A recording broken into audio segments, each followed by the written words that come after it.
ലോക്സഭാ തെരഞ്ഞെടുപ്പിന്റെ മുന്നോടിയായി എങ്കക്കാട് 34-ാം ബൂത്ത് LDF തെരഞ്ഞെടുപ്പ് കൺവെൻഷൻ എങ്കക്കാട് കുന്നത്തുപറമ്പ് സെന്ററിൽ വെച്ച് ചേർന്നു. CPIM ഏരിയ കമ്മിറ്റി അംഗം NK പ്രമോദ്കുമാർ ഉദ്ഘാടനം ചെയ്തു. CPI Vadakkanchery local secretary KA Mahesh അധ്യക്ഷനായി. CPI നേതാവ് CV പൗലോസ്, VP മധു, M ശങ്കരനാരായണൻ തുടങ്ങിയവർ സംസാരിച്ചു. CPIM ലോക്കൽ കമ്മിറ്റി അംഗങ്ങളായ മിഥുൻ സജീവ് സ്വാഗതവും PP ലളിത നന്ദിയും പറഞ്ഞു. ആലത്തൂർ ലോക്സഭാ മണ്ഡലം LDF സ്ഥാനാർത്ഥി K രാധാകൃഷ്ണനെ വിജയിപ്പിക്കുന്നതിനായി 101 അംഗ തെരഞ്ഞെടുപ്പ് കമ്മിറ്റി രൂപീകരിച്ചു. 31 അംഗ എക്സിക്യൂട്ടീവ് കമ്മിറ്റിയും തെരഞ്ഞെടുക്കപ്പെട്ടു. ഭാരവാഹികളായി VS Anilkumar chairman, Mithun Sajeev convener, PP ലളിത ട്രഷറർ എന്നിവരെ തെരഞ്ഞെടുത്തു. ഡോക്ടർ അംബേദ്കറുടെ നേതൃത്വത്തിൽ ഉണ്ടാക്കിയെടുത്ത ഇന്ത്യയിലെ ജനങ്ങളെ സംരക്ഷിക്കാൻ വേണ്ടി അവർക്ക് മൗലികമായ അവകാശങ്ങളും അധികാരങ്ങളും ഒക്കെ തന്നെ സ്ഥാപിക്കുന്ന ഇന്ത്യയുടെ ഭരണഘടനയുണ്ട്.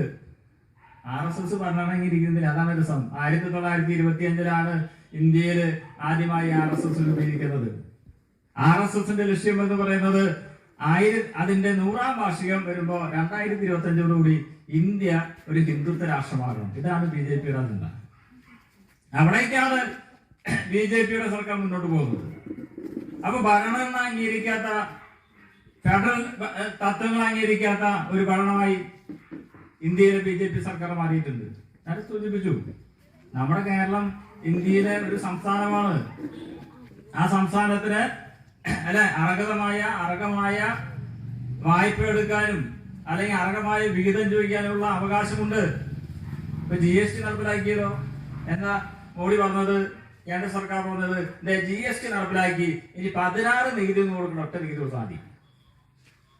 നികുതിയുടെ കാശക്കാരെ കൊണ്ടുപോണ നമ്മളിപ്പോ ഒരു കടയിൽ പോയി തീപ്പെട്ടി വാങ്ങിയ അല്ലെങ്കിൽ ഒരു കിലോ GST നേരെ ആര് കൊണ്ടുപോകും? കേന്ദ്രം കൊണ്ടുപോകും. അങ്ങനെ കേന്ദ്ര സർക്കാർ പിരിച്ചെടുക്കുന്ന GST